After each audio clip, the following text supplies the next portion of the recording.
بسم الله الرحمن الرحيم. الحمد لله رب العالمين والصلاة والسلام على أشرف الأنبياء والمرسلين وعلى آله وصحبه أجمعين أما بعد. یہ ہمارا موضوع چل رہا ہے کہ خبر واحد کو فقہا کے ہاں قبول کرنے کی شرائط کیا ہے. تو اس سے پہلے اس پر خاصی بحث ہو چکی ہے، اور تمہیداً یہ بات عرض کر دی گئی ہے کہ جب کسی حدیث میں صحت کی شرائط پوری ہوں تو اس کو قبول کرنا یہی محدثین کا نقطہ نظر ہے، یہی ان کا موقف ہے. لیکن بعض فقہا نے احتیاط کے نام سے کچھ اضافی شرائط لگائی ہیں. حنفیوں کی جو شرائط ہیں خبر واحد کو قبول کرنے میں، وہ ہم پڑھ رہے تھے.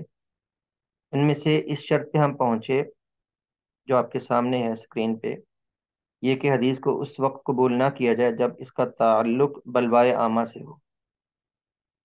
بلوائے عامہ سے مراد ہے کہ ایسا عمل جس کو عام طور پہ سب لوگ انجام دیتے ہیں، جس کا تعلق عام امور زندگی سے ہے، اور جو سب کے سامنے ہوتا ہے، سب اس کا مشاہدہ کرتے ہیں اور روزانہ ہوتا ہے، اور عموماً لوگ اس کو لیتے ہیں، اس پہ عمل کرتے ہیں، اس کو بلوائے عامہ کہتے ہیں.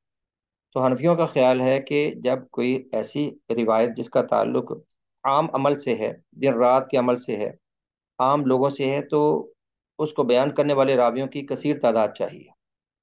وہ مشہور ہو یا ان کا کہنا ہے کہ متواتر درجے کی ہو، تب قابل قبول ہوگی. اس سے ان کی مراد یہ ہے کہ وہ کسی ایسے مشہور واقعہ کے بارے میں ہو جو سب کے سامنے ہوا ہو، پھر بھی اسے لوگوں کی ایک بڑی تعداد نے نقل نہ کیا ہو، اس وجہ سے وہ حدیث کو نہیں لیتے. اب اس اصول کے تحت احناف نے کئی ایک احادیث کو چھوڑا. جیسے یہ عام سی بات ہے ان کے ہاں، نماز میں رفع الیدین کے قائل نہیں ہے وہ. رکوع کو جاتے اور رکوع سے سر اٹھاتے یا 2 رکعات کے بعد. اور ان کا کہنا ہے کہ اس عمل کا تعلق عام زندگی سے ہے، تو اس کو بیان کرنے والے راوی بھی یعنی بے شمار چاہیے. اتنے راوی چاہیے کہ جتنے عمل کرتے ہیں اتنے ہی راوی ہوں، یعنی کافی زیادہ راوی ہوں، تب اس کو ہم قبول کریں گے. وہ متواتر یا مشہور کے درجے پر پہنچے تب قبول کریں گے.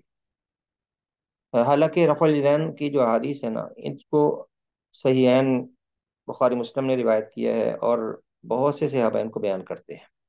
کئی ایک صحابہ ان کو بیان کرتے ہیں، اور اس پر مستقل کتابیں لکھی گئی ہیں. امام بخاری رحمہ اللہ نے جز رفع الیدین کے نام سے ایک الگ اس پر ایک چھوٹی کتاب لکھی ہے، رسالہ.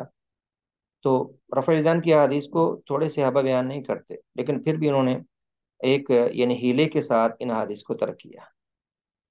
اور دوسری مثال،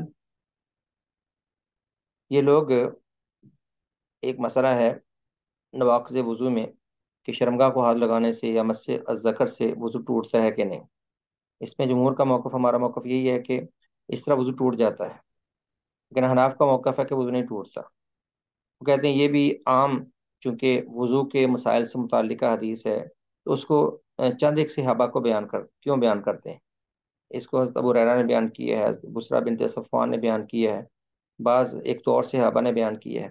تو کہتے ہیں تھوڑے ہیں، اس کو بیان کرنے والے صحابہ زیادہ چاہیے. حالانکہ جب کوئی عمل ایک صحابی بھی بیان کر دے اور اس کی روایت صحیح ہو، یعنی صحت کے اصولوں پہ پوری اترتی ہو، تو تب اس طرح کی حیل و حجت کے ساتھ خبر کو چھوڑنے کی کوئی وجہ نہیں بنتی. لیکن خیر اس طرح کی انہوں نے شرط لگا دی. مصنف نے آگے ان کا اسی اصول کا تناقض بھی ذکر کیا اور کہا کہ ان لوگوں نے یہ اصول تو بنا لیا، لیکن کئی جگہوں پر انہوں نے خود اپنے اصول کی مخالفت کی ہے. جیسے بہت سے اعمال ایسے ہیں، حنفی بھی اس کے قائل ہیں، نماز کے بہت سے مسائل ہیں، اور راوی اس کو تھوڑے سے بیان کرتے ہیں، 2-3 صحابی بیان کرتے ہیں، چند ایک راوی بیان کرتے ہیں، لیکن ان کو یہ خود قبول کر لیتے ہیں.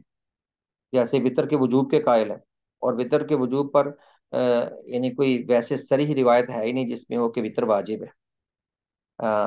بعض ایک صحابہ کے اقوال ہیں یا چند ایک روایات ہیں، تو وطر کو پھر بھی واجب کہہ دیتے ہیں، حالانکہ اس عمل کا تعلق بھی تو روزانہ نماز عشاء کے بعد وطر پڑھنے کے ساتھ ہے.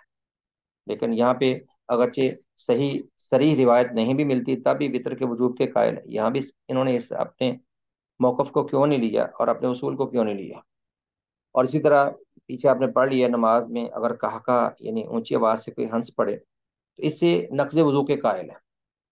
عجیب بات ہے کہ مس الذکر سے نقض وضو کی احادیث صحیح موجود ہیں، شرمگاہ کو چھونے سے وضو کے وجوب کی احادیث صحیح موجود ہیں، ان کو نہیں لیتے۔ اور کہا سے صرف ایک روایت ہے جابر بن عبداللہ کے، اور وہ بھی ضعیف ہے، تو ضعیف بلکہ موضوع اور باطل قسم کی ہے، اس کو لے لیتے ہیں، اور اس کے ساتھ یہ نماز میں کہا سے وضو ٹوٹنے کے قائل ہیں۔ مسلم نے آگے کہا کہ چنانچہ دونوں کی نوعیت الگ الگ بتانے میں انہیں سخت محنت کرنا پڑی، اور انہوں نے تسلیم کیا ہے کہ علماء اصول اور علماء حدیث کی اکثریت بلوائے عامہ سے متعلق حدیث کو قبول کرتے ہیں اگر اس کی سند صحیح ہو، تو سند صحیح کافی ہے۔ تو جب اس بات کو تسلیم کیا ہے کہ علماء اصول اور علماء حدیث صحت سند کی بنیاد پر احادیث کو قبول کرتے ہیں، تو اس طرح کی اضافی شرائط لگانے کا کوئی مطلب نہیں تھا۔ لیکن میں نے پہلے لیکچر میں یہ بات عرض کی تھی کہ حناف نے اصول بنائے ہیں اپنے ائمہ کے مسائل کو اور ان کے اجتہادات کو ذرا معتبر بنانے کے لیے، تو پھر جیسے تیسے اصول بنا دیے، اور ان کے تحت پھر احادیث کو جیسے چاہا لیا اور جیسے چاہا چھوڑ دیا۔ اگلا ایک اور ان کا اصول ہے، کہتے ہیں کہ یہ کہ حدیث کو اس وقت قبول نہ کیا جائے جب صحابہ و تابعین کے زمانہ میں اس پر لوگوں نے عمل کرنا چھوڑ دیا۔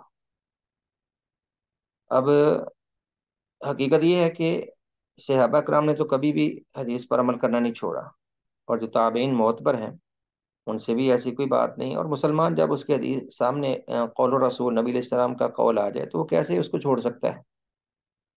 اور اس پر مصنف نے کوئی خاص مثال نہیں دی۔ مصنف کہتے ہیں اپنے اس اصول کا بھی یہ لوگ تذکرہ کرتے ہیں، اور شاید کہتے ہیں اس سے ان کی مراد کہتے ہیں کہ بعض صحابہ نے یا بعض تابعین نے رفع دین کرنا چھوڑ دیا تھا، یا آمین بالجہر اونچی آواز سے آمین کہنے کے قائل نہیں تھے۔ کوفہ اور دوسرے شہروں میں بعض تابعین وغیرہ نے رفع دین کرنا چھوڑ دیا، تو انہوں نے اہل کوفہ کے عمل کو حجت بنا لیا، جہاں کے امام ابو حنیفہ رحمہ اللہ تھے، اس عمل کو حجت بنا لیا، اور جو قول رسول تھا نبی علیہ السلام کا قول، اس کو اس طرح کی حیل و حجت کے ساتھ چھوڑنے کی کوشش کی۔ دیکھیے آگے مصنف کی عبارت ہے، گویا انہوں نے اہل کوفہ کے عمل کو اجماع قرار دے لیا، اس کو حجت مان لیا، حالانکہ ان کا عمل وہ حجت کیسے ہو سکتا ہے، وہ اجماع ہے ہی نہیں۔ اگر ہوتا بھی تو سب کا اتفاق ہے کہ اجماع سے کتاب و سنت کا کوئی حکم منسوخ نہیں ہو سکتا۔ اجماع جب کسی حکم شرعی پر اتفاق ہوتا ہے نا، تو ممکن نہیں کہ دلیل کے خلاف اجماع ہو جائے، اتفاق ہو جائے۔ صحابہ کے دور میں کچھ اتفاق ہوئے ہیں، لیکن دلیل کے خلاف کہیں بھی اتفاق ممکن نہیں ہے۔ تو اجماع سے کسی کے اتفاق سے کتاب و سنت کے احکام کیسے منسوخ ہو سکتے ہیں؟ پھر اگر ایسا ہی ہے تو اگر ایسا ہے بھی تو یہ حضرات انہی جیسے ان تمام احکام پر عمل کیوں نہیں چھوڑ دیتے جن پر صحابہ تابعین کے زمانہ میں بعض جگہوں پر لوگوں نے عمل کرنا چھوڑ دیا تھا۔ اب اس کی ایک مثال مسلم نے دی ہے کہ جیسے بعض صحابہ کے زمانے میں، حضرت عثمان رضی اللہ تعالیٰ عنہ کے زمانے میں یا ان کے بعد، نماز میں جو تکبیرات انتقال ہیں، جو جھکتے اٹھتے تکبیرات کہتے ہیں، رکوع جاتے، رکوع سے سر اٹھاتے، سجدہ جاتے، سجدے سے سر اٹھاتے، ان کو تکبیرات انتقال کہتے ہیں۔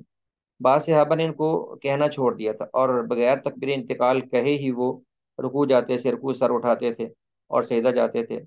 تو نماز میں عام طور پہ کئی صحابہ نے اور کئی تابعین نے ان تکبیرات کو کہنا چھوڑ دیا تھا۔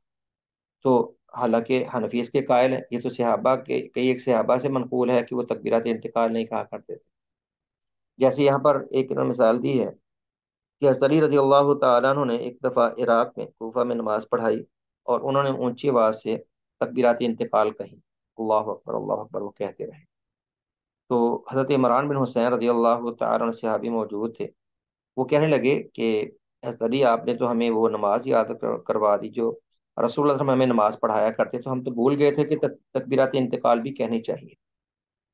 ابو موسیٰ اشعری رضی اللہ تعالیٰ عنہ انہوں نے بھی ایسا ہی کہا کہ آپ نے ہمیں وہ نماز یاد کرا دی جس کو رسول اللہ صلی اللہ علیہ وسلم کے ساتھ ہم ادا کیا کرتے تھے، ہم تو اس کو ترک کر بیٹھے تھے۔ تو بعض لوگوں کے کسی عمل کو ترک کرنے سے حدیث کی صحت پہ کیا فرق پڑتا ہے؟ حدیث کا صحیح ہونا اپنی جگہ، اور اگر کچھ لوگ اس پہ عمل نہیں کرتے تو اس کو صحت حدیث کا معیار تو نہیں بنایا جا سکتا، وہ الگ بات ہے۔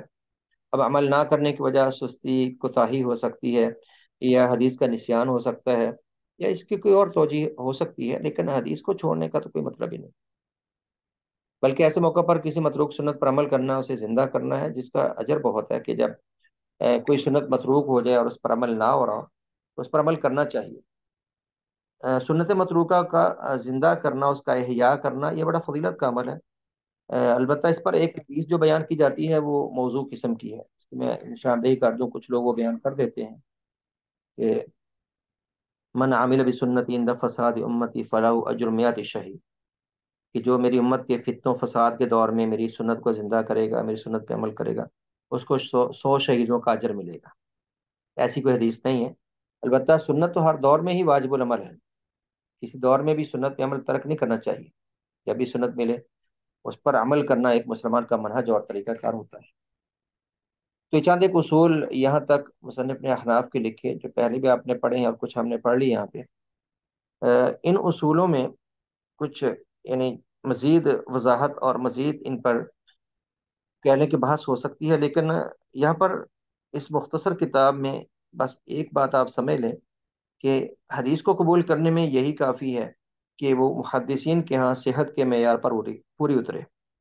اس کے علاوہ فقہا نے احتیاط کے نام پر یا اپنے ائمہ کے اقوال کو معتبر بنانے کے لیے کچھ احادیث کو جو چھوڑنے کی حل و حجت کی ہے، یہ کوئی اچھا عمل نہیں ہے، یہ کوئی پسندیدہ بات نہیں ہے، اس لیے ہم اس کے قائل نہیں، بلکہ متعصبین احناف جو ہیں، ان کے جو متعصب ہیں، ان سے ایک اصول منقول ہے، ان کی کتابوں میں موجود ہے، میں اس کی وضاحت کر دوں۔ اس کے تحت یہ سارے اصول ان کے آ جاتے ہیں۔ وہ کہتے ہیں کہ کل نص یخالف ما علیہ اصحابنا فهو اما منسوخ او مؤول، یہ بڑا ظالمانہ اصول ہے۔ کہتے ہیں ہر آیت یا حدیث جو ہمارے ائمہ کے عمل کے خلاف ہو یا ان کے اقوال کے خلاف ہو، اسے یا منسوخ مانا جائے گا یا اس کی تعویل کی جائے گی۔ اب جب مسلک یہ بنا لیا کہ امام کے قول کو آگے رکھنا ہے، اس کو ترجیح دینی ہے اور سنت کی اس کے مطابق تعویل کرنی ہے، تو یہ بڑا ہی عجیب قسم کا منہج ہے اور بڑا ہی میں کہہ لیں کہ مردود قسم کا موقف ہے۔ اب دیکھ لیں واقعیت ہمارے ہاں جو صورتحال ہے، حنفیوں کے مدارس ہمارے ہاں ہیں، آپ خود دیکھ سکتے ہیں کہ حنفیوں کے مدارس میں ان کا نصاب تعلیم کیا ہے۔ ان کے ہاں احادیث شروع سے نہیں پڑھائی جاتی۔ یہ اصولوں کے ساتھ میں آج کے دور کے حنفیوں کا جو حدیث کے ساتھ تعامل ہے نا، اس کو بیان کرنے لگا کہ آج انہوں نے اپنے ائمہ کے اقوال کو یا اپنے اجتہادات کو یا اپنی قیاس کو یعنی ترجیح دینے کے لیے اور مقدم رکھنے کے لیے اپنا نصاب کیسا تشکیل دیا ہے۔ ان لوگوں کے مدارس میں دیکھ لیں، یہ شروع سے حدیث بہت کم برائے نام سے پڑھاتے ہیں۔ شروع میں اصول اور فقہ یہ بہت شدت اور بڑی کثرت سے پڑھاتے ہیں، پہلے کئی سالوں تک یہ اپنے بچوں کی، اپنے طلباء کی پوری طرح برین واشنگ کرتے ہیں اپنے مسلک پر، اپنے مذہب پر، مذہب حنفی پر، ان کو پکا کر دیتے ہیں، مسائل ان کو رٹا دیتے ہیں، حفظ کروا دیتے ہیں اپنے ائمہ کے اقوال، اور آخری سال جا کے دورہ حدیث کرتے ہیں۔ اب ایک سال میں 6 حدیث کی اتنی بڑی کتابیں، ایک سال میں تو ایک حدیث کی کتاب ختم نہیں ہوتی، وہ بھی 2 سال میں ہم لوگ ختم کرتے ہیں۔ تو یہ لوگ آخری سال جا کر حدیث پڑھتے ہیں اور رکتے نہیں، بس وہاں رکتے ہیں جہاں پر کسی حدیث کا جواب دینا ہو، کسی حدیث کا جواب دینا ہو، کوئی حدیث آ گئی رفع دین سے متعلق جو اختلافی مسائل ہیں، اس طرح کی جو حدیث آ گئی ان پر جواب دینے کے لیے رکتے ہیں، باقی بڑی سپیڈ کے ساتھ یہ کتب حدیث کو یوں پڑھ ڈالتے ہیں بڑی غیر سنجیدگی کے ساتھ۔ تو یہ منہج آپ کے سامنے ہے کہ کسی طرح بھی قابل قبول نہیں۔ حنفیہ کے بعد مصنف نے مالکیہ کے 2 اصول ذکر کیے ہیں، کہتے جس کے باعث انہوں نے بعض احادیث کو چھوڑا ہے۔ ایک بات آپ دیکھ رہے ہیں یہاں پہ کہ جو صاحب کتاب ہیں یہ، ان کا تھوڑا سا انداز سخت ہے۔ انہوں نے جو شروع میں عنوان لکھا تھا کہ خبر واحد کو یا صحیح احادیث کو رد کرنے میں حنفیوں کے اصول، حالانکہ وہاں پہ تھوڑا سا اگر نرم رویہ اپنایا جاتا تو کہہ سکتے تھے کہ ان احادیث کو قبول کرنے میں حنفیہ کے اصول، لیکن تھوڑا سا ان کا مزاج سخت ہے، اور یہ کوئی حوصلہ افزا بات نہیں ہے، ہم اس سختی کے ہم قائل نہیں ہیں۔ بات مخالف کے ساتھ بھی سلیقے کے ساتھ اور نرمی اور نرم مزاجی کے ساتھ کرنی چاہیے۔ اللہ رب العزت نے تو جناب موسیٰ علیہ السلام کو جب فرعون کی طرف بھیجا، حالانکہ فرعون کہتا تھا انا ربکم الاعلی، کہ میں ہی تمہارا سب سے بڑا رب ہوں، لیکن جب موسیٰ علیہ السلام کو اللہ نے بھیجا تو فرمایا فقولا له قولا لینا لعلہ یتذکر او یخشی، کہ جا رہے فرعون کے پاس، اگرچہ وہ ربوبیت کا میرے خلاف دعویٰ کر رہا ہے، لیکن نرم انداز میں بات کرنا، نرمی سے بات کرنا۔ اللہ نے بھی اپنے نبی علیہ السلام سے بھی کہا ادفع باللتی ہی احسن فاذا الذی بینک وبینہ عداوۃ کانہ ولی حمیم۔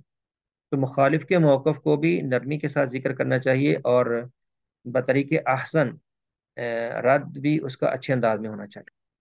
تو رد کرنے میں اصول کی بجائے یوں کہا جاتا کہ حدیث کو قبول کرنے میں احتیاط کے نام پر جو انہوں نے اصول وضع کیے ہیں وہ یہ ہے، باقی مخالف کے موقف پر تنقید کی جائے اور قول حق کو واضح کیا جائے، اس میں تو کوئی اشکال والی بات نہیں۔ تو ویسا ہی انہوں نے آگے مالکیہ کے بارے میں لکھا، ویسے امام مالک کے بارے میں آپ جان لیں، امام مالک وہ محدث ہیں، اور حدیث میں سب سے پہلے ان کی کتاب ہے، سب سے پہلے امام مالک کی کتاب ہے حدیث میں موطا امام مالک، ان سے پہلے کوئی کتاب نہیں، سارے ائمہ بعد میں آئے ہیں۔ اس کے بعد امام احمد نے کتاب لکھی ہے مسند الامام احمد بن حنبل، اور امام بخاری رحمہ اللہ وہ تو تیسری چوتھی صدی ہجری میں جا کے آئے ہیں، ان کے 200 سال بعد جا کے آئے ہیں، تو ان کی کتب بعد میں ہے۔ سب سے پہلی حدیث میں جو ایک مستند کتاب جو آج بھی معروف ہے اور جو پڑھی جاتی ہے وہ موطا امام مالک ہے، امام مالک رحمہ اللہ۔ امام مالک محدث ہیں، لیکن امام مالک رحمہ اللہ مدینہ میں رہے اسی فضا میں، اور وہیں سے انہوں نے اپنے محدثین اپنے مشائخ سے علم حاصل کیا۔ تو امام مالک عمل اہل مدینہ کو بڑی ترجیح دیتے ہیں اور اس کو بڑا حجت مانتے ہیں۔ ویسے مالکیہ کا اصل اصول تو ایک ہی ہے کہ وہ عمل اہل حدیثہ کو، عمل اہل مدینہ کو بہت لیتے ہیں۔ اگر موطا امام مالک آپ پڑھیں تو آپ دیکھیں گے امام مالک جب حدیث سے نقل کرتے ہیں کہتے ہیں وعلیہ العمل عندنا، کہ اسی حدیث پر ہمارے ہاں عمل ہے اہل مدینہ میں، اور جب کوئی ایسی حدیث آئے جس پر عمل نہ ہو تو کہتے ہیں لیس علیہ العمل عندنا، کہ ہمارے یہاں اہل مدینہ میں یہ عمل نہیں ہے۔ اور امام مالک رحمہ اللہ اہل مدینہ کے عمل کو حجت مانتے ہیں، اس کو بڑی ترجیح دیتے ہیں۔ اس کی وجہ بیان کرتے ہیں کہ اہل مدینہ نے اپنے آباء و اجداد سے علم لیا، صحابہ و تابعین سے علم لیا، اور ان سے احادیث لی، تو جو ان کا موقف اور منہج ہے وہی ان کے ہاں حجت ہے۔ تو خیر مالکیہ کا پہلے اصول انہیں ذکر کیا، یہ کوئی متفقہ اصول نہیں ہے، یہ کوئی متفقہ اصول نہیں مالکیہ کے ہاں، اصل اصول کا ان کا ایک ہے جو بعد میں آئے گا، کہ جو حدیث ان کے ہاں عمل اہل مدینہ کے خلاف ہو اس کا نہیں لیتے۔ تو مالکیہ کے دو اصول، ان میں سے پہلا اصول یہ ہے کہ حدیث کو اس وقت قبول نہیں کیا جائے گا جب وہ قرآن کے ظاہر اور عام کے خلاف پڑے، اور اس کی تائید نہ اجماع سے ہوتی ہو اور نہ عمل اہل مدینہ سے اور نہ قیاس سے۔ عمل اہل مدینہ کا ویسے الگ اصول بعد میں ذکر کیا جائے گا، یہاں پر آپ سمجھیں کہ وہ بھی حنفیوں کی طرح مالکیہ کچھ کہتے ہیں ایسا، کہ جب کوئی خبر واحد قرآن کے ظاہر کے خلاف ہو یا قرآن کے عام کے خلاف ہو اور اس کی تائید اجماع وغیرہ سے نہ ہو تو اس کو وہ نہیں لیتے۔ بعض مالکیہ کے ایسے اجتہادات ہیں، لیکن مالکیہ کے اجتہادات اتنی شدت سے نہیں ہے جیسے حنفیوں کے اجتہادات۔ ان کے مسائل ایک دو ہمیں ایسے ملتے ہیں کہ جو اس طرح کے ان کے ہیں کہ جس کی وجہ سے ان کا اصول محسوس ہوتا ہے۔ کہتے اس کی وجہ یہ ہے کہ مالکیہ کے نزدیک قرآن کریم کا ظاہر اور خبر احاد دونوں کی دلالت ظنی ہے، اس لیے اجماع یا عمل اہل مدینہ یا قیاس سے ان دونوں میں سے جس کی تائید ہوتی ہو اسے وہ دوسرے پر مقدم کرتے ہیں۔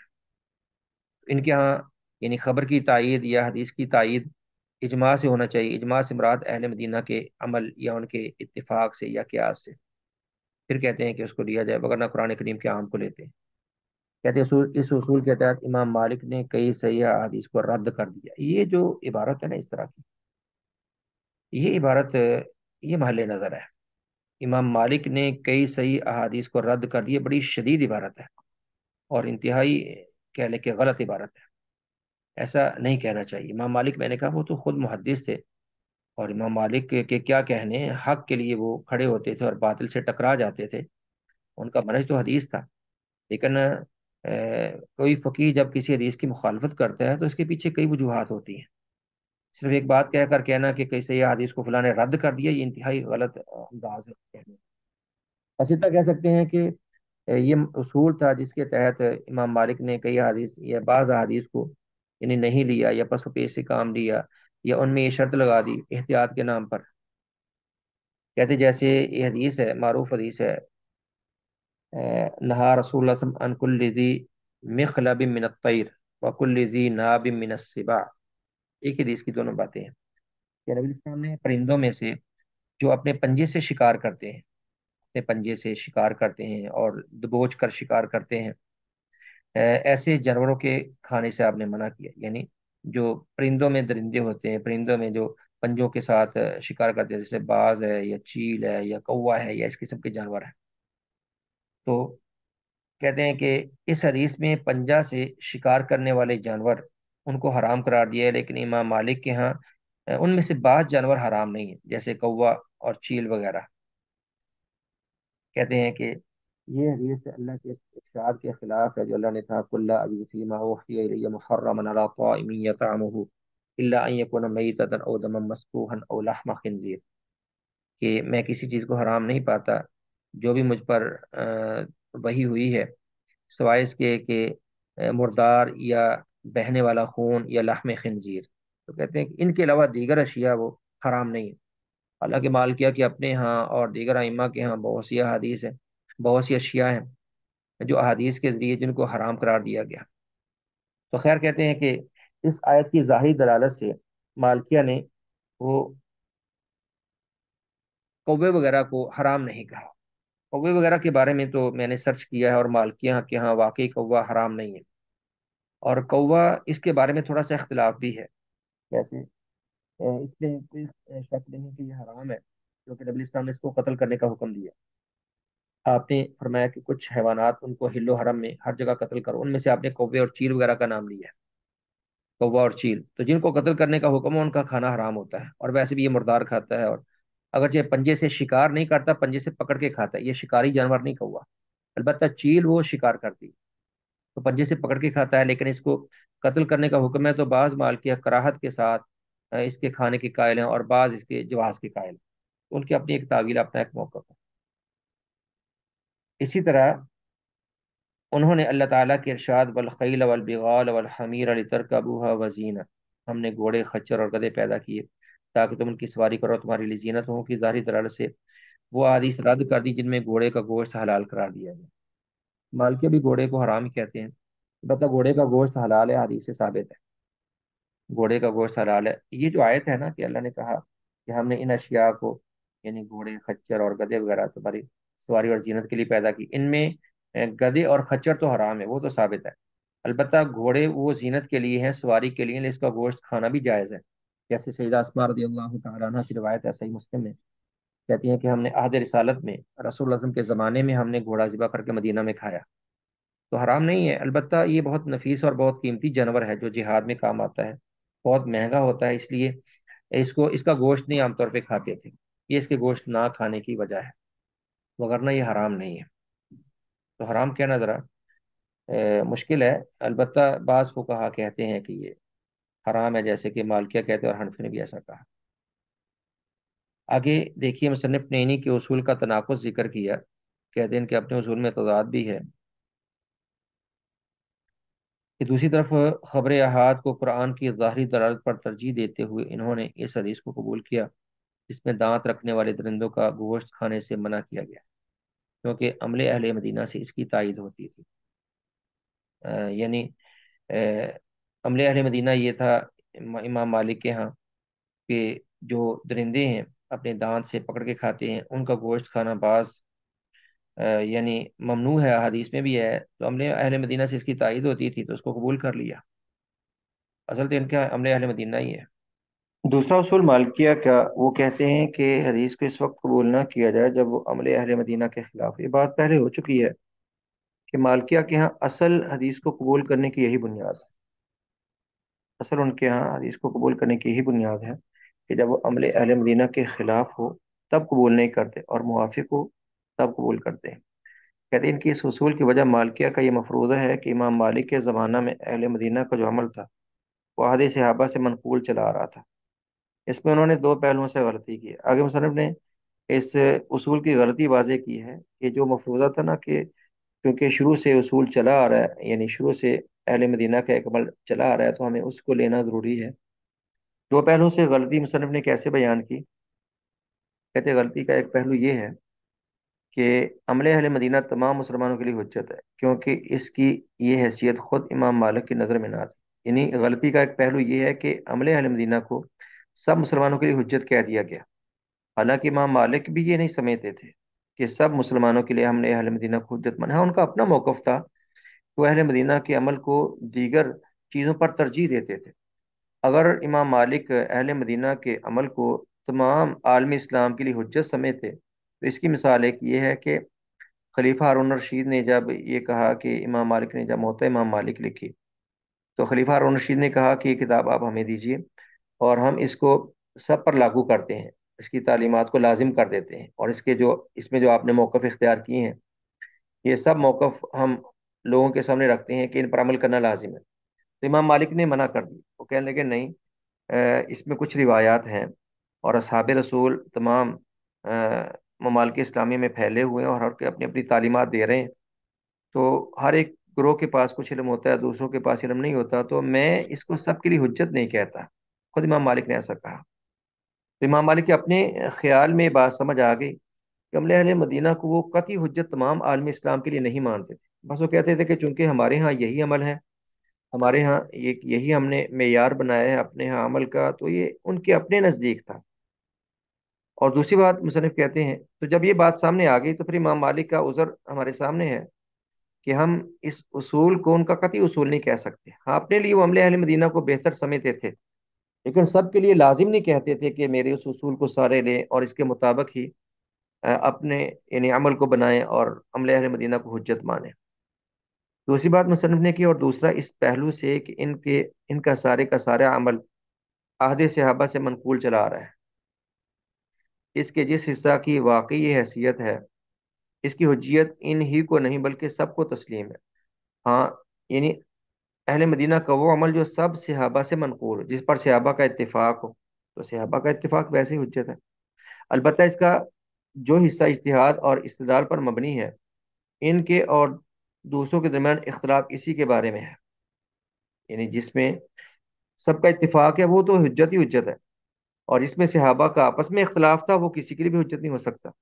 ان کے اور دوسروں کے درمیان اختلاف اسی بارے میں، تاہم خود مالکیہ میں سے بعض محقق اہل علم جیسے ابو الولید باجی اور قاضی عبد الوہاب اس بات کو تسلیم نہیں کرتے کہ امام مالک اسے حجت سمجھتے تھے۔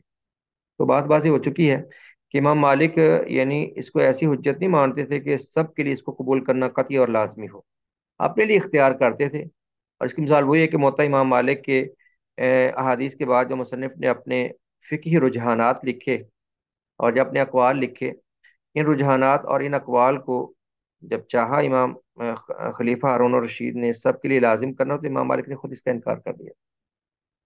تو مالکیہ کے بارے میں ہمیں یہ بات سمجھ آ گئی کہ ان کے ہاں حدیث کو چھوڑنے کا ویسا عام اصول نہیں ہے جیسے حنفیوں کے ہاں بہت سے اصول ہیں۔ تو امام مالک چونکہ محدث ہیں، حدیث میں ان کی کتاب ہے، اور امام مالک حدیث ہی پر بات کرتے ہیں، البتہ تھوڑی بہت اجتہادات میں کمی بیشی آ جاتی ہے، اور ان کے اجتہادات میں ویسا خلل اور ویسا نقص آپ کو نظر نہیں آئے گا جس طرح کہ پہلے فریق کے حنفیوں کے اجتہادات میں تھا۔ واللہ اعلم۔ یہ بحث تمام ہوئی۔ اس میں آپ دو باتیں یہ ساری بحث کے ساتھ ساتھ لیں۔ ایک تو صاحب کتاب کا منہج تھوڑا سخت ہے، حدیث کو رد کرنے میں علماء کی یا ائمہ کے اصول، یہ اس پر ہمیں اعتراض ہے، یہ انداز سخت ہے، یہ مناسب نہیں۔ جو ائمہ ہیں وہ تو یعنی نبی اسلام کے بہت قریب تھے، سنت کو معیار مانتے تھے، ایک عام مسلمان حدیث کو نہیں چھوڑ سکتا، تو کوئی امام کیسے چھوڑ سکتا ہے؟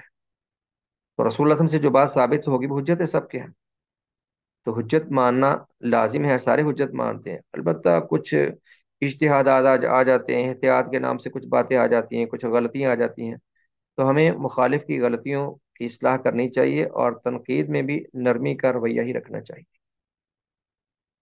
یہ خبر واحد کی ساری بحث چل رہی تھی پیچھے، اس سے پہلے جب حدیث کی بحث شروع ہوئی تو آپ نے حدیث سے متعلق کچھ ابحاث پڑھی ہیں، اور صحیح حدیث کو اور خبر واحد کو بیان کرنے کے بعد مصنف نے پھر آگے محدثین کے اصول حدیث کو قبول کرنے میں اور حنفیوں کے اصول، مالکیہ کے اصول، یہ سب بیان کر دیے۔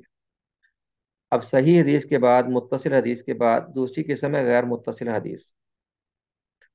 حدیث کی ضعف کی جو اقسام ہیں ان میں سے ایک قسم ہے جب حدیث منقطع ہو، روایت منقطع ہو۔ منقطع کا معنی ہوتا ہے کہ راوی نے اپنے شیخ سے وہ حدیث نہ سن رکھی ہو، بلکہ درمیان میں کوئی راوی ساقط ہوا ہو، سند میں انقطاع ہو، سند متصل نہ ہو۔ سند کا اتصال حدیث کی قبول کرنے میں لازمی ہے کہ ہر راوی نے اپنے شیخ سے حدیث کو سنا ہو، اس سے براہ راست لیا ہو، یا شیخ نے وہ حدیث اپنے شاگرد کو لکھ کر دی ہو، استاد نے حدیث شاگرد کو بیان کی ہو یا لکھ کر دی ہو، تب حدیث صحیح ہوتی ہے۔ اور جب کہیں درمیان میں انقطاع آ جائے، جیسے ایک محدث ایک حدیث اپنے شیخ سے بیان کرے اور اس کا شیخ سے زمانہ ہی نہ ملتا ہو، یا زمانہ تو ملتا ہو لیکن اس سے اس کی ملاقات یا سماع ہی ممکن نہ ہو، وہ کسی اور علاقے کا اور استاد کسی اور علاقے کا، یہ نہ اس علاقے میں گیا ہے اور نہ وہ اس علاقے میں آیا ہے۔ محدثین نے پوری دقیق بینی کے ساتھ ان اشیاء پر بحث کی ہے، اور حدیث کے قبول کرنے میں یہ معیار رکھا ہے کہ جو حدیث راوی بھی حدیث کو بیان کرے اس کا زمانہ اپنے استاد کا زمانہ ہو، اور اس کا اپنے استاد سے یعنی ملاقات کا یا سننے کا امکان ہو۔ امام بخاری رحمہ اللہ نے شرط اس سے زیادہ سخت رکھی ہے، وہ کہتے ہیں کم از کم ایک دفعہ حدیث کو سننا ثابت ہو، لیکن عام محدثین یہ شرط نہیں رکھتے، وہ کہتے ہیں اتنا ہی کافی ہے کہ جب زمانہ دونوں کا ایک ہے اور ملاقات کا اور سماع کا امکان ہے، ممکن ہے، تو حدیث کو متصل مانا جائے گا۔ جی، تو غیر متصل حدیث جس حدیث کی سند میں انقطاع ہو، اس کی مصنف نے تین اقسام بیان کی ہیں: منقطع، موضل اور مرسل۔ منقطع یعنی وہ حدیث جس کی سند میں صحابی تک پہنچنے سے پہلے کوئی راوی ایک جگہ یا ایک سے زائد جگہوں سے ساقط ہو گیا ہو۔ سند میں کہیں بھی کوئی راوی ساقط ہو اس کو منقطع کہہ دیتے ہیں۔ منقطع انقطاع سے ہے جس کی سند یعنی متصل نہ، اس کو منقطع کہہ دیتے ہیں۔ تو عموماً شروع سے راوی گرا ہو، درمیان سے، آخر سے کہیں بھی کوئی راوی ساقط ہو اس کو منقطع کہہ دیتے ہیں۔ یہ سند متصل نہ ہو، منقطع ہے، تو منقطع کو عام مفہوم میں لیا جاتا ہے۔ دوسری اصطلاح ہے موزل۔ یہ لفظ موزل ہے، موزل نہیں ہے، ضاد کے اوپر فتح ہے، زبر ہے، زیر نہیں ہے، یہ زیر غلطی ہے یہاں پر کتاب میں۔ موزل، موزل کی اصطلاح سے مراد یہ ہے کہ سند کے درمیان میں کہیں سے دو راوی اکٹھے ساقط ہو، دو راوی اکٹھے گرے ہوئے ہو، یعنی استاد بھی نہیں، استاد کا استاد بھی نہیں ہے، استاد اور اس کا استاد دونوں اکٹھے ساقط ہو۔ جب دو یا دو سے زائد راوی اکٹھے ساقط ہوں اس کو موزل کہتے ہیں۔ بعض روایات ایسی ہوتی ہیں۔ تیسری قسم ہے مرسل۔ مرسل کی تعریف یہ ہے کہ وہ حدیث جس کو تابعی بیان کرتے ہوئے کہے قال رسول اللہ صلی اللہ علیہ وسلم، کہ رسول اللہ صلی اللہ علیہ وسلم نے ایسے فرمایا۔ اب تابعی نے تو رسول اللہ کا زمانہ نہیں پایا، جب تابعی اللہ کے نبی سے بیان کرتا ہے تو کوئی راوی ساقط ہے یہاں پر۔ اب سوال یہ اٹھتا ہے کہ ساقط کون ہے؟ ساقط کون ہے؟ صحابی ساقط ہے یا تابعی ساقط ہے؟ اگر تو بالیقین ثابت ہو جائے کہ یہاں سے کوئی صحابی ساقط ہے، کوئی صحابی ہے جو تو کوئی حد نہیں صحابہ، اگر ایسا ثابت ہو کہ صحابی سے ہی تابعی نے سنا ہے تو وہ روایت صحیح ہوگی۔ لیکن ہم مرسل روایت کو اس وجہ سے چھوڑتے ہیں کہ پتہ نہیں ہوتا کہ تابعی صحابی سے بیان کر رہا ہے یا تابعی کسی تابعی سے بیان کرتا ہے، کیونکہ بعض تابعین تابعین سے بیان کرتے ہیں، وہ تابعی اگلے تابعی سے بیان کرتا ہے، وہ تابعی اگلے تابعی سے بیان کرتا ہے، حتیٰ کہ روایت کئی تابعین سے منقول ہوتی ہے۔ اور زیادہ سے زیادہ اگر کسی سند میں پائے گئے تو 6 تابعی پائے گئے ایک سند میں جو ایک دوسرے سے روایت کرتے ہیں۔ کوئی چھوٹا تابعی ہوتا ہے وہ درمیانے درجے سے بیان کرتا ہے، درمیانے درجے والا وہ کسی بڑے تابعی سے بیان کرتا ہے، تو تابعین بھی ایک دوسرے سے روایات لیتے ہیں۔ اگر تابعی بیان کرے رسول اللہ صلی اللہ علیہ وسلم سے تو یہ لازم نہیں ہوتا کہ تابعی نے صحابی ہی کو چھوڑا ہے۔ اگر یہ ثابت ہو جائے کہ صحابی ہی کو چھوڑا تو صحابی کو چھوڑنے سے کچھ نقصان نہیں ہوتا، صحابہ تو سارے کے سارے ثقہ ہیں، قابل اعتماد ہیں۔ مرسل اس وجہ سے ضعیف ہوتی ہے کہ ہمیں علم نہیں ہوتا کہ تابعی نے ساقط کس کو کیا، ہو سکتا ہے اس نے کسی تابعی کو چھوڑا ہو، اور وہ تابعی جس کو اس نے چھوڑا ہے ہو سکتا ہے کہ وہ ضعیف ہو، اس وجہ سے مرسل ضعیف ہوتی ہے۔ اب مصنف نے جو تعریف کی ہے یہ تعریف صحیح نہیں ہے، کہتے ہیں یعنی وہ ایسی حدیث جس کی روایت تابعی نبی اکرم صلی اللہ علیہ وسلم سے کرے اور اس کی سند میں صحابی کے نام کا ذکر نہ کرے، یہ تعریف غلط ہے۔ اگر یقیناً ایسا ہو کہ تابعی نے صحابی کا نام ہی چھوڑا ہے تو میں نے کہا سند ضعیف نہیں ہوتی۔ سند اس وجہ سے، اس احتمال سے ضعیف ہوتی، اس امکان سے کہ ہو سکتا ہے تابعی تابعی سے بیان کر رہا، اور تابعی ساقط ہو، اور وہ تابعی کیسا ہے، وہ ثقہ ہے یا ضعیف ہے، اس کا ہمیں علم نہیں۔ تو مرسل کی صحیح تعریف یہ ہے کہ تابعی کہے قال رسول اللہ صلی اللہ علیہ وسلم، اب یہ نہ کہیں کہ تابعی نے صحابی کو ساقط کیا ہو، کس کو ساقط کیا ہمیں نہیں علم۔ اگر صحابی کو ساقط کیا، اس سے کیا فرق پڑتا ہے، صحابی تو سارے قابل اعتماد ہیں اور ثقہ ہیں، ان کی عدالت اور ان کی ثقاہت و مسلم ہے۔ تو یہ تعریف میں جو دوسری بات کہی گئی نا، اس کی سند میں صحابی کے نام کا ذکر نہ کرے، یہ بات صحیح نہیں ہے۔ بس مرسل وہ ہوتی ہے جس میں تابعی نبی علیہ السلام سے بیان کرے، بس آپ اتنا کہیے۔ اور ضعیف کیوں ہے؟ کیونکہ ہمیں نہیں پتا وہ کس سے روایت لے رہا ہے، ہو سکتا ہے کسی تابعی سے لے رہا ہو، اور جس تابعی سے لے رہا ہے پتہ نہیں وہ یعنی سکا ہے کہ ضعیف ہے۔ آگے مصنف نے کہا اب محدثین کے ہاں یہ تینوں قسمیں الگ الگ شمار ہوتی ہیں، منقطع الگ ہے، مرسل الگ ہے، موضل الگ ہے، لیکن عام طور پر فقہا وہ مرسل کا لفظ زیادہ استعمال کرتے ہیں۔ اس لیے مصنف نے کہا فقہا عموماً ان تینوں اقسام کے لیے ایک ہی لفظ مرسل استعمال کرتے ہیں، اور وہ حنفیہ کے نزدیک قابل قبول ہے۔ ہاں، یہ اگلی بحث ہے۔ عام طور پہ فقہا نے لفظ مرسل ہی استعمال کیا، ہر منقطع کو وہ مرسل کہہ دیتے ہیں، فقہا کی اپنی اصطلاح ہے۔ اور یہ جو ہم نے تعریفات پڑھی ہیں محدثین کی اصطلاح میں ہے کہ منقطع اور ہے، موضل اور ہے، مرسل الگ ہے، اور فقہا ہر منقطع کو مرسل کہہ دیتے ہیں۔ اور حنفی عام طور پہ مرسل کو قبول کر لیتے ہیں، ویسے جو فقہا ہیں وہ مرسل کو قبول کر لیتے ہیں، محدثین مرسل کو قبول نہیں کرتے، کیونکہ مرسل کے آخر سند میں انقطاع ہوتا ہے۔ تابعی قال رسول اللہ صلی اللہ علیہ وسلم کہتا ہے جس نے اللہ کے نبی کا زمانہ نہیں پایا، اور ہمیں نہیں پتا وہ کس سے بیان کر رہا ہے، اس لیے محدثین کے ہاں مرسل ضعیف ہوتی ہے، لیکن عام فقہا اس کو قبول کر لیتے ہیں، حنفی عام طور پہ قبول کر لیتے ہیں، اس لیے کہتے ہیں حنفیہ کے نزدیک مقبول ہے جبکہ اسے مرسل بیان کرنے والا راوی تین فاضل نسلوں صحابہ تابعین تبع تابعین جن میں وہ اپنے ائمہ کو شمار کرتے ہیں میں سے ہو۔ تو یعنی اگر تین نسلوں کے بعد بھی جا کر کوئی کہہ دے قال رسول اللہ قضا، تو حنفی اس کو بھی قبول کر لیتے ہیں جبکہ وہ ان کے ائمہ میں سے ہو۔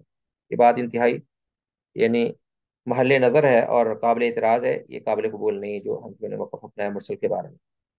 کہتے مالکیہ کے بے ہاں بھی وہ قبول ہے جب مرسل بنانے والا راوی اس بارے میں معروف ہو کہ وہ صرف راویوں ہی سے ان کا نام لیے بغیر روایت کرتا ہے۔ مالکیہ کے ہاں مرسل کو قبول کرنے کا اصول یہ ہے کہ جو ارسال کے ساتھ بیان کر رہا ہے، جو نام چھوڑ رہا ہے، جب اس سے پوچھا جائے تو سکا ہی کا نام لے، سکا راویوں کا نام چھوڑے۔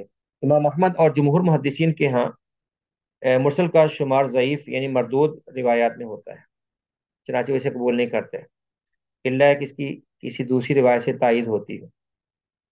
اس صورت میں بھی وہ اسے قبول کرتے ہیں کہ وہ نرے قیاس سے بہتر ہے، گویا اس بارے میں انہوں نے امام شافعی کی مطابقت کی ہے۔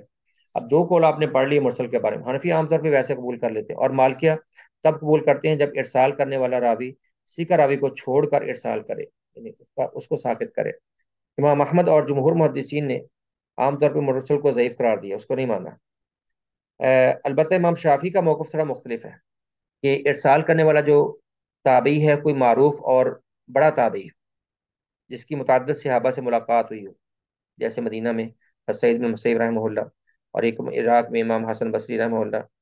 ایک شرط امام شافعی کے مرسل کو قبول کرنے میں یہ ہے، اور دوسری شرط امام شافعی یہ لگاتے ہیں کہ اس کی تائید کسی اور روایت سے ہوتی ہو، مرسل کی تائید کسی اور روایت سے ہوتی ہو جو چاہے مرسل ہی ہو، یا اس کی تائید کسی صحابی یا اکثر علماء کے قول سے ہوتی ہو، یا اسے مرسل بنانے والا راوی اور اسے نام کے ساتھ روایت کرتا ہو تو کسی کا راوی ہی کا نام لیتا ہو۔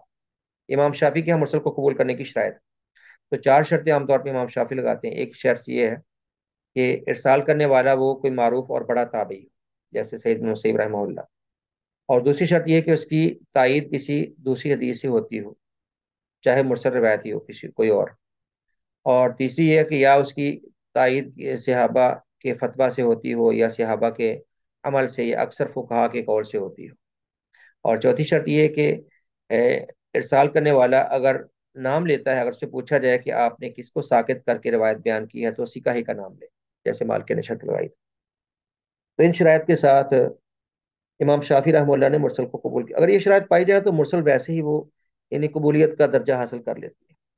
ویسے مطلق طور پر جب تابعی کہے قال رسول اللہ صلی اللہ علیہ وسلم، اللہ کے رسول نے یہ کہا یا آپ نے ایسا کیا، تو اصولی طور پر محدثین کا موقف ہے کہ وہ موقف صحیح ہے، کہ وہ روایت ضعیف ہی ہے، کیونکہ اس نے اللہ کے نبی کو ایسا کہتے یا کرتے سنا نہیں ہے۔